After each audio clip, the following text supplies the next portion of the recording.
الحمدللہ رب العالمین، الصلاۃ والسلام علی رسولہ الامین وآلہ واصحابہ اجمعین والعاقبۃ للمتقین۔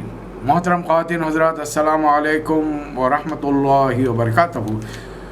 اعوذ باللہ من الشیطان الرجیم، بسم اللہ الرحمن الرحیم۔ والعصر ان الانسان لفی خسر الا الذین آمنوا وعملوا الصالحات وتواصوا بالحق وتواصوا بالصبر، صدق اللہ مولانا العظیم۔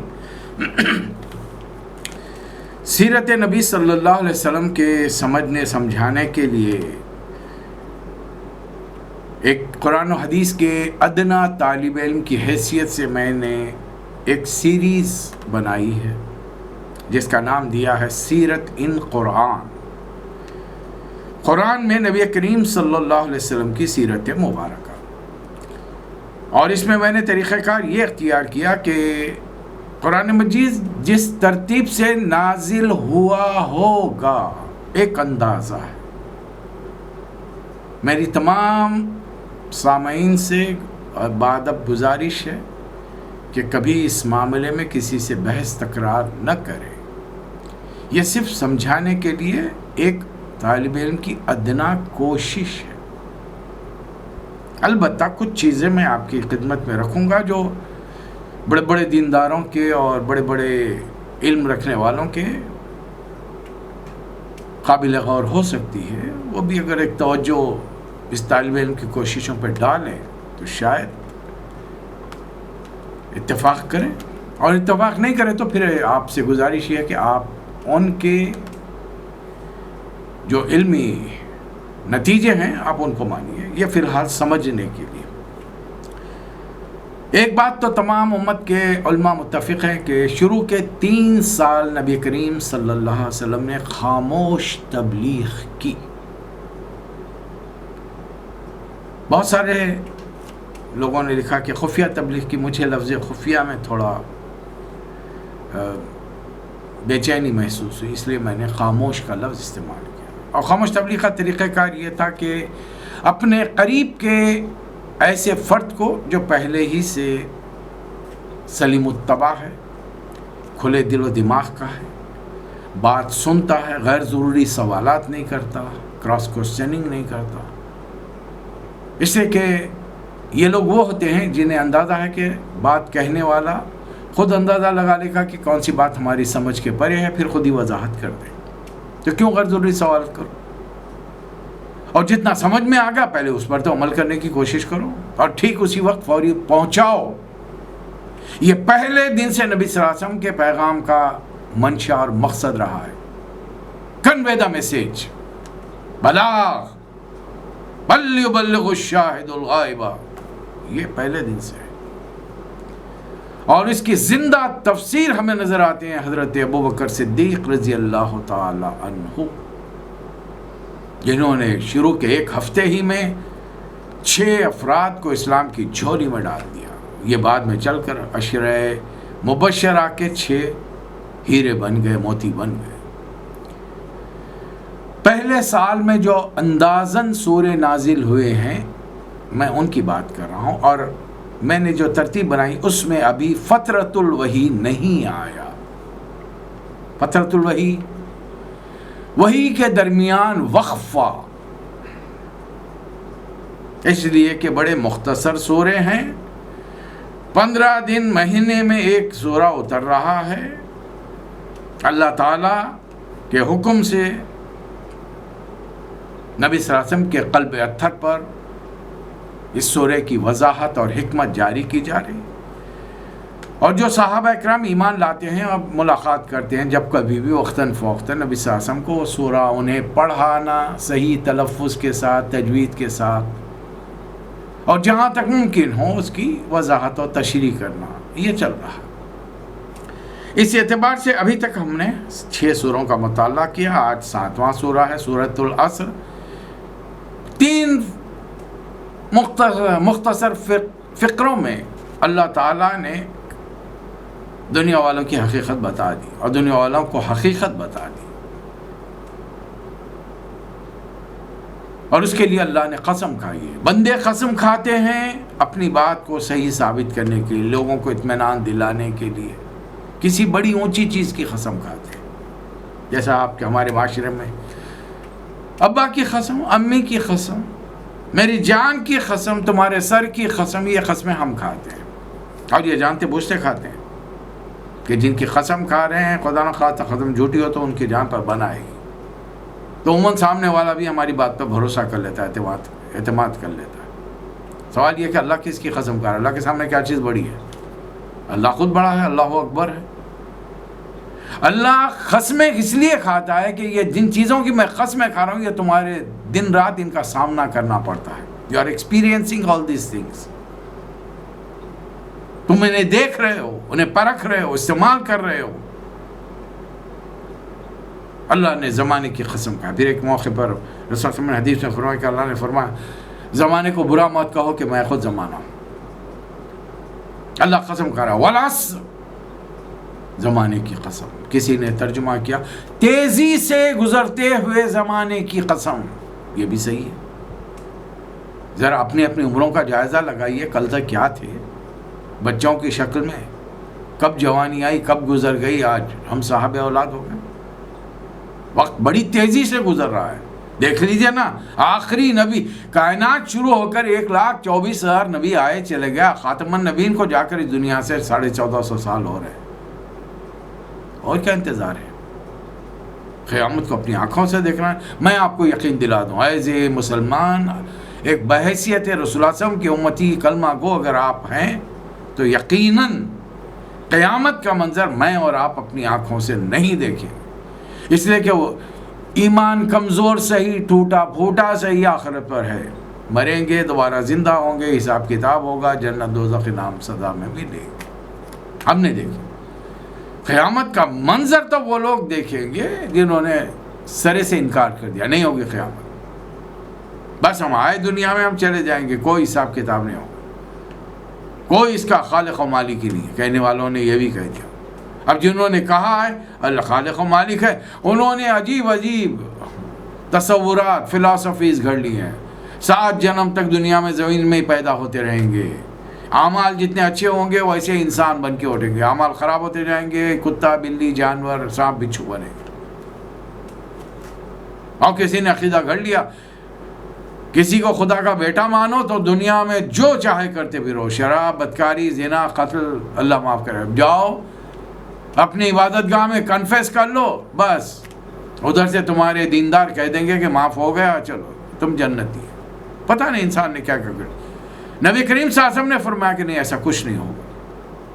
دیکھو وقت ہے ابھی بھی، یہ کام کرو تو بچ جاؤ گے، ورنہ تمام دنیا. اللہ قسم کھا کے فرما رہا ہے، قسم ہے تیزی سے گزرتے ہوئے زمانے کی، ان الانسان لفی خسر.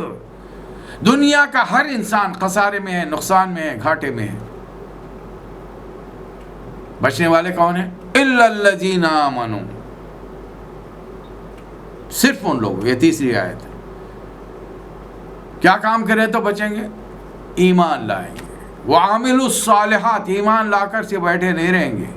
قرآن نے جن جن چیزوں کے کرنے کا حکم دیا ہے وہ کریں گے، جن جن سے منع کیا ہے اس سے منع ہو، رک جائیں گے. نبی کریم صلی اللہ علیہ وسلم نے جو حکم دیا ہے وہ بجا لائیں گے، جس سے منع رکنے کا حکم دیا ہے اس سے وہاں ٹھہر جائیں گے. تیسرا پرچہ وَتَوَاصَوْا بِالْحَقِّ، جو حق بات تم تک پہنچ چکی ہے اسے دوسروں تک پہنچاؤ.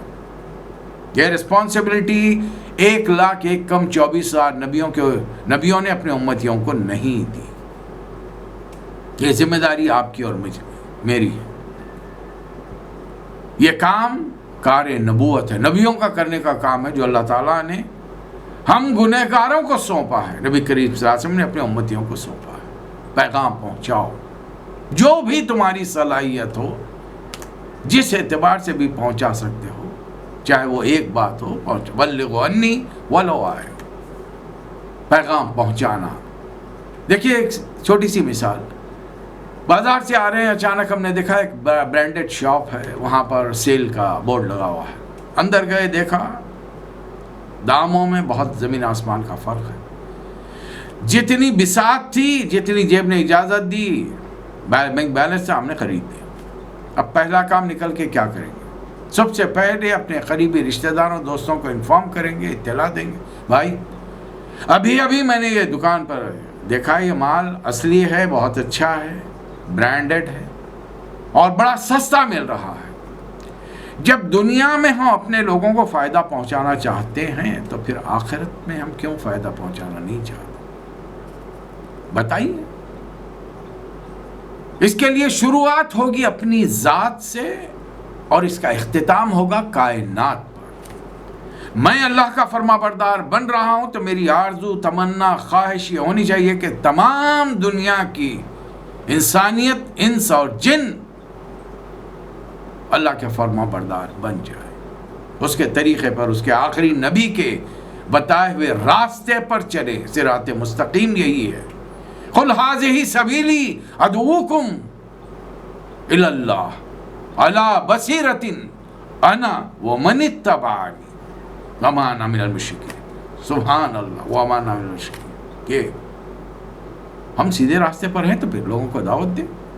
اچھا، دعوت دینے کے لیے ایک بات یاد رکھیے، آپ کو مجھے کاروبار، نوکری، بزنس، تجارت چھوڑنا نہیں ہے۔ We have to continue our work to earn our bread۔ اپنی روٹی روزی کے لیے ہم کو تگ و دو کرنی ہے، یعنی کہ میں دین کی خدمت کے لیے نکل جاؤں گا تو اللہ تعالیٰ مجھے کھلائے گا پلائے گا، نہیں۔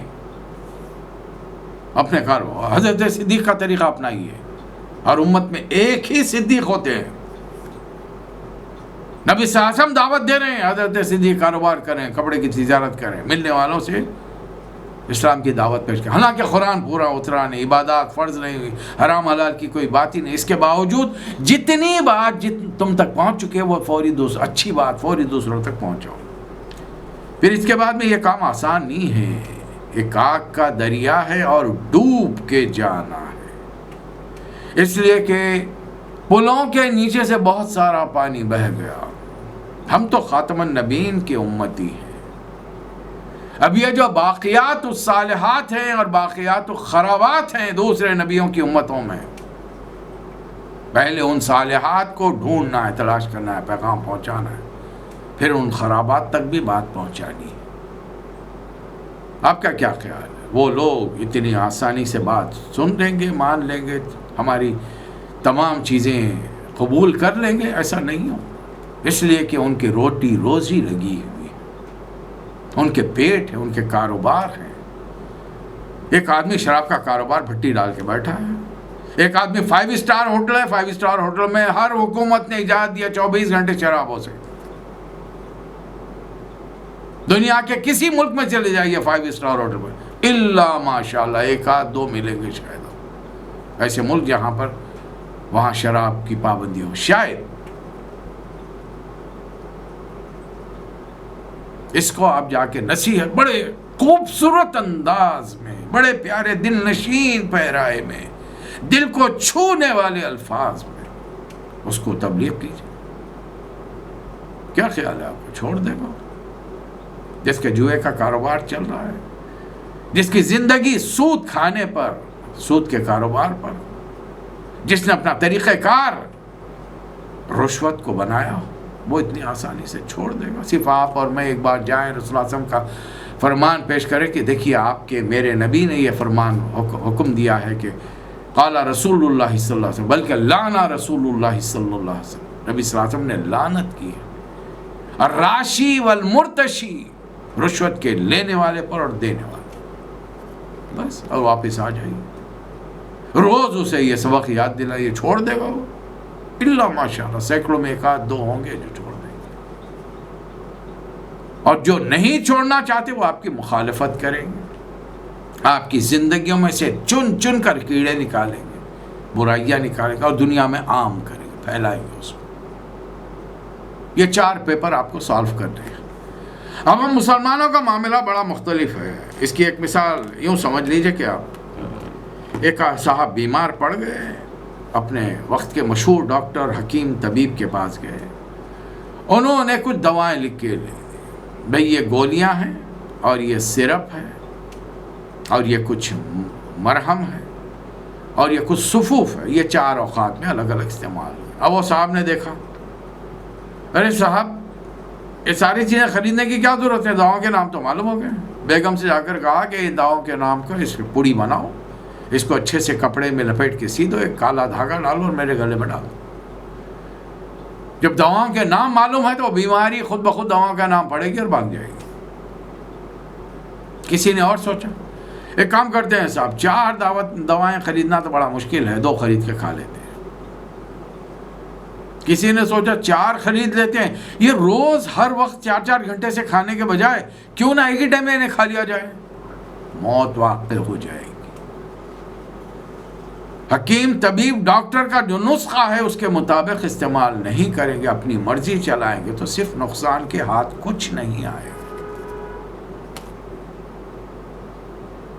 کسی نے کہا 3 پر عمل کر لو، چوتھا اللہ معاف کرے گا، نہیں کرے گا اللہ، بلکہ ہو سکتا ہے دیکھیے اللہ معاف کر دے، نبی کریم صلی اللہ علیہ وسلم معاف نہیں کریں گے اور میری اور آپ کی شفاعت نہیں کریں گے۔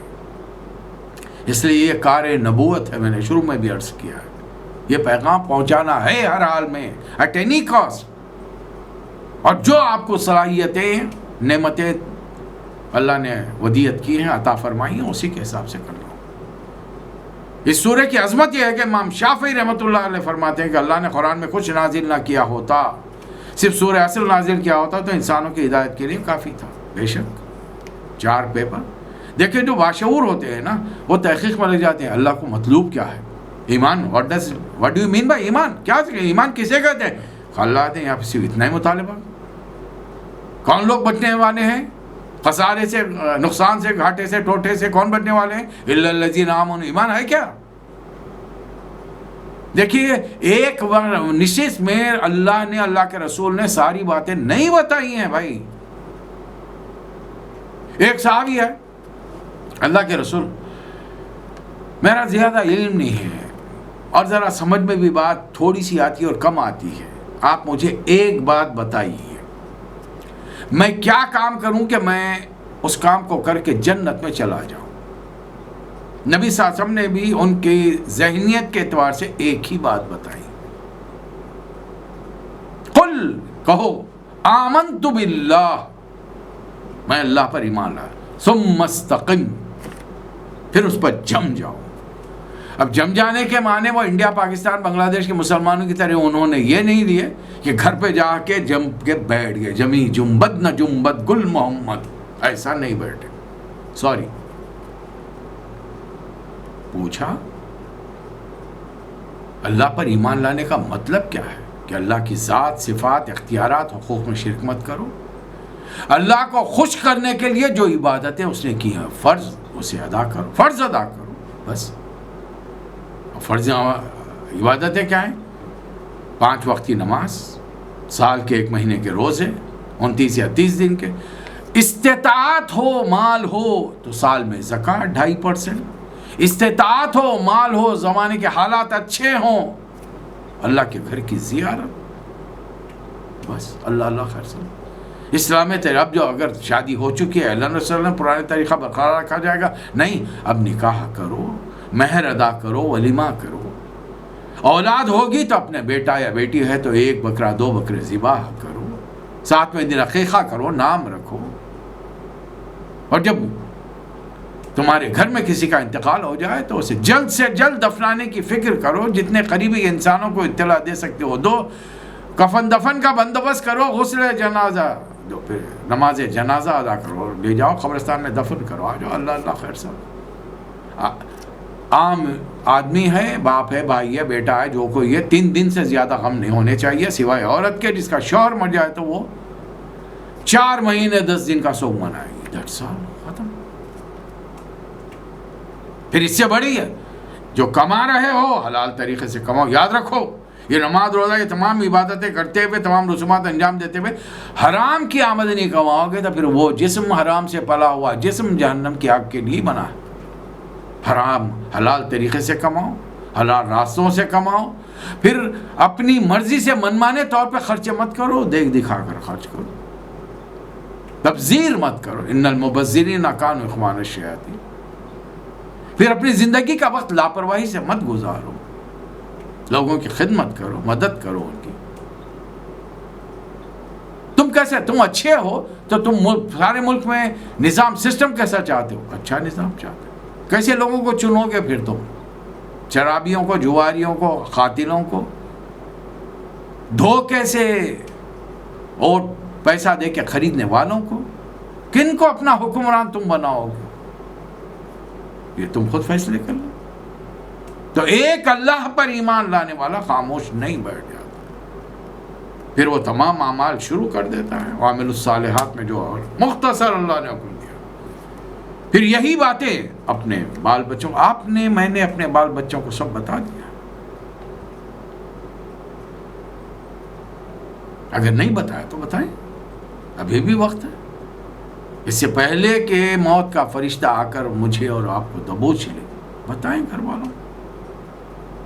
اور آج کل بتانے کے علاوہ اور ہے کیا؟ گھروں میں بند بیٹھے ہیں، لیجئے قرآن کو، لیجئے حدیث کو، لیکن مسئلہ یہ ہے کہ ہم نے یہ بہت ساری کتابیں تو خریدی ہی نہیں نا۔ رسول اللہ صلی اللہ علیہ وسلم سے محبت کے دعوے تو بہت ہیں، لیکن رسول اللہ صلی اللہ علیہ وسلم کے ارشادات کو جس نے زندگی کے 30 سال لگا کر پوری اپنی دولت کو اس راستے میں خرچ کر کے احادیث جمع کی، بخاری شریف، وہ ہمارے گھروں میں الا ماشاءاللہ گھروں میں نہیں۔ سیرت نبی صلی اللہ علیہ وسلم کی کتاب نہیں، جائیے آج ہی خرید کے لائیے۔ ایک آسان کتاب کا نام لے رہا ہوں، حیات طیبہ، انگریزی میں بھی آ چکی ہے، ہندوستان کی کئی مقامی زبانوں میں آ چکی ہے، لکھنے والے مترجم قرآن بھی ہیں، حضرت ابو سلیم عبد الحی رحمۃ اللہ علیہ، انتقال ہو چکا۔ لائیے کتاب گھر میں رکھیے، بچوں کو اردو پڑھنا سکھائیے، اس لیے کہ عربی کے بعد میں قرآن مجید کی تعلیمات حدیث سے ہم کو سمجھ میں آئیں گی تو صرف اردو میں، انگریزی اور دوسری زبانیں اس کا حق ادا نہیں کریں۔ لیکن اس کا مطلب یہ نہیں ہے کہ جو لوگ اردو نہیں جانتے ہیں وہ لازماً اردو سیکھنا شروع، نہیں، ایسا میں کوئی ذمہ داری عائد نہیں کر رہا ہوں آپ پر، اپنے آپ پر۔ جیسے کہ عربی سیکھنے کے لیے وہ مواقع، وہ سہولتیں نہیں ہر کسی کے پاس، اور ہر ایک کی مینٹل آئی کیو بھی اتنی نہیں ہوتی۔ آپ تعجب کریں گے، 40 سال سے تقریباً عرب کی سرزمین پر ہوں، عربی سیکھنے کی بڑی کوشش ہے کہ کتابیں ساتھ لائیں، ان لوگوں کے ساتھ بیٹھا ہوں، مصریوں کے ساتھ، سوڈانیوں کے ساتھ، عربی مقامی عمانیوں کے ساتھ، عربی نہیں پلے نہیں پڑی، گرامر پلے نہیں پڑی، نہیں سمجھ سکے۔ البتہ میں نے اس پر زور دینے کے جب دیکھا کہ ایک پلے نہیں پڑھ رہی تو دوسرا کام کیا، میں نے ایک سورہ کو اتنی بار پڑھا، اتنی بار ترجمے سے پڑھا، الحمدللہ جہاں سے بھی آپ پڑھیے مجھے قرآن سمجھ میں آتا ہے۔ ہر آدمی کے لیے ہر قسم کی صلاحیت ہونا ضروری نہیں ہے۔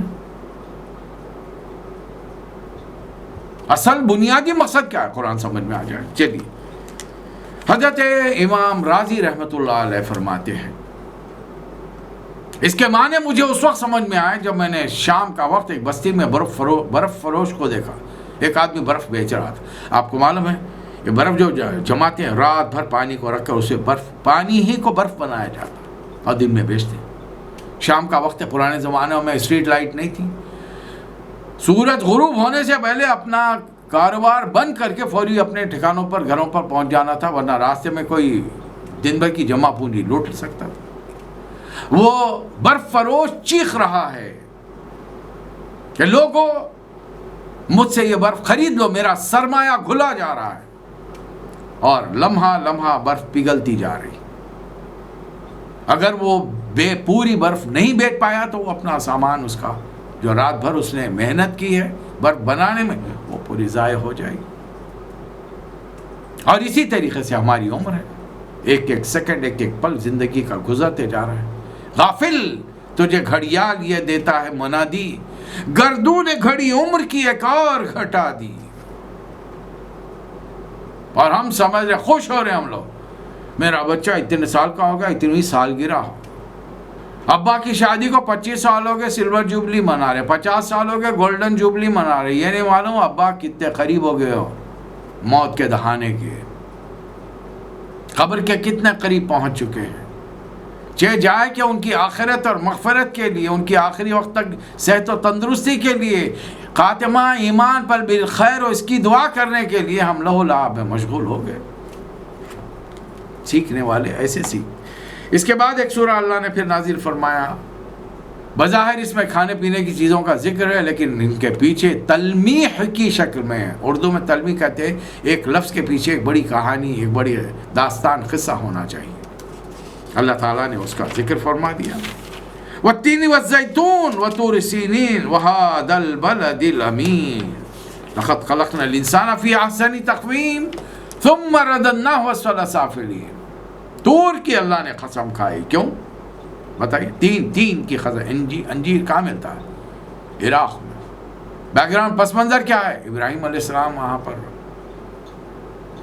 دنیا میں تشریف لائے، شاہی پنڈت پروہت کے گھر پیدائش ہوئی، جوانی لڑکپن کے مراحل گزرے، شعور آیا، اللہ تعالیٰ نے نبوت کے لیے چن لیا۔ اب یہ تنہا ایک جانب کھڑے ہیں، پوری قوم، بادشاہ وقت، خاندان، قبیلہ سارے مخالف، صرف ایمان لانے والے 1.5 آدمی، ایک بیوی ہیں حضرت سارہ اور ایک 10 سالہ بھتیجے حضرت لوط علیہ السلام۔ قوم نے غصے میں آ کر آگ میں جھونک دیا، آگ گلزار بن گئی اللہ کے حکم سے، اور وطن چھوڑ دیا۔ ہر نبی نے ہجرت کی، ابراہیم علیہ السلام نے ہجرت کر لی، وہاں سے سیدھا فلسطین آئے، مصر میں تبلیغ کی۔ یہ ایک وہ لفظ کے پیچھے وہ زیتون کہاں سے آئے؟ زیتون، یہ کہ اس کا بیک گراؤنڈ کیا ہے؟ یہ نبیوں کا ملک ہے، سینکڑوں نبی یہاں پر آئے ہیں۔ حضرت فلسطین ارض مقدسہ، جہاں پر مسلمانوں کا پہلا قبلہ ہے، قبلہ اول، اور آج وہ اسلام کے دشمنوں کے قبضے میں، اور آج کا مسلمان کچھ نہیں کر پا رہا۔ 56 ممالک، 150 تا 60 کروڑ کی آبادی، 160 کروڑ کی آبادی، اور دشمن جملہ 1.5 کروڑ۔ ہم کچھ نہیں کر سکتے۔ پھر اللہ فرمائے وہ طور سینین، اس کا بیک گراؤنڈ کیا ہے؟ اس کا پس منظر کیا ہے؟ ایک پہاڑ ہے، اللہ کی نشانیوں میں سے ہے، جیسے صفا اور مروہ اللہ کی نشانیاں ہیں۔ اللہ خود فرما رہا ہے قرآن میں، ان الصفا والمروہ من شعائر اللہ۔ احد نشانی ہے اللہ کی، رسول صلی اللہ علیہ وسلم فرما رہے ہیں یہ ایک پہاڑ ہے احد، یہ ہم سے محبت کرتا ہے، ہم اس سے محبت کرتے ہیں۔ اللہ تعالیٰ نے طور پہاڑ کے دامن میں 20 مرتبہ حضرت موسیٰ علیہ السلام سے کلام کیا، بات چیت کی، سینا کے میدان میں ہے۔